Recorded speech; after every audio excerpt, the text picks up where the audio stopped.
आहे। साताऱ्यामध्ये एका तरुणानं देशाबद्दल अवमानकारक मजकुराचं व्हॉट्सअप स्टेटस ठेवलेलं आहे। साताऱ्यातील वाईमधील जांभळी इथे ही घटना घडली आहे।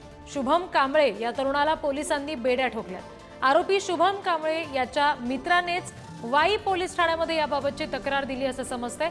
आक्षेपार्ह स्टेटस ठेवल्या प्रकरणामध्ये तरुणाला अटक झाली आहे। शुभम कांबळे असं या तरुणाचं नाव आहे।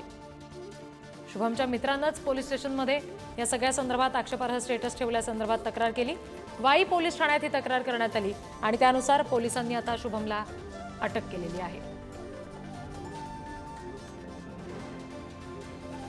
प्रतिनिधी साई सावंत यांच्याकडून आपण आणखी तपशील घेणार आहोत। साई, काय नेमका प्रकार घडलेला होता? नेमकं काय स्टेटस ठेवलं होतं या तरुणानं ज्यामुळे त्याला अटक झाली?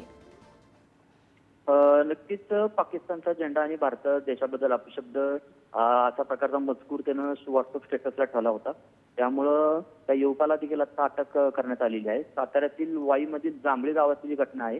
शुभम कांबळे असं या युवकाचं नाव आहे आणि याची संदर्भात माहिती म्हणजे त्याच्या मित्रानेच वाई पोलीस स्टेशनमध्ये त्या स्टेटस संदर्भात तक्रार केलेली होती। त्यानंतर देखील या गावामध्ये देखील तणावाचं वातावरण निर्माण झालेलं होतं। त्यानंतर आता आरोपीला देखील आता अटक करण्यात आलेली आहे। जी, धन्यवाद साई दिलेल्या माहितीसाठी।